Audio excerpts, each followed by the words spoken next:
மாவு வச்சு ஒரு சூப்பரான புட்டு செய்யலாமா? எப்படி செய்யலாம்னு சொல்லிட்டு பார்க்கலாம் வாங்க. உப்பு லைட்டாக சேர்த்துக்கிறேன்ல. கொஞ்சமாக லைட்டாக தண்ணி மிக்ஸ் பண்ணி கட்டி இல்லாமல் நல்லா உதிரி உதிரியாக பிசைஞ்சிக்கலாம். பாருங்கள், நல்லா இந்தமாரி உதிரி உதிரியாக பிசைஞ்சிக்கணும். ஒரு இட்லி பாத்திரத்துக்கு இட்லி பாத்திரம் மேலே துணி போட்டிருக்கேன். துணி மேலே நம்ம மாவு அள்ளி வைக்கலாம்.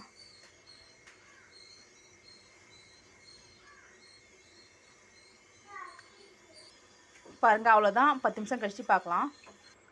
பாருங்கள், நல்லா இந்த அளவுக்கு வெந்துருச்சு. இந்த அளவுக்கு வெந்தால் போதும். இப்போ ஸ்டவ் ஆஃப் பண்ணிவிட்டு பார்க்கலாம். பாருங்கள், வேர்க்கடலையில் இந்தமாரி பொடி பண்ணிக்கணும். வெல்லத்தை இந்த மாதிரி குட்டி குட்டி கட் பண்ணிக்கணும். பாருங்கள், வேர்க்கடலையில் பொடியை குத்தி சேர்க்குறேன்.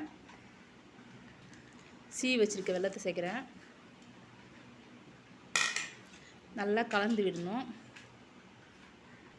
பாருங்கள், சூப்பராக நம்மளுடைய ராகி புட்டு ராகி புட்டு வந்து ரெடி ஆகிடுச்சு. பாருங்கள், டேஸ்ட்டு சூப்பராக இருக்கும். இந்த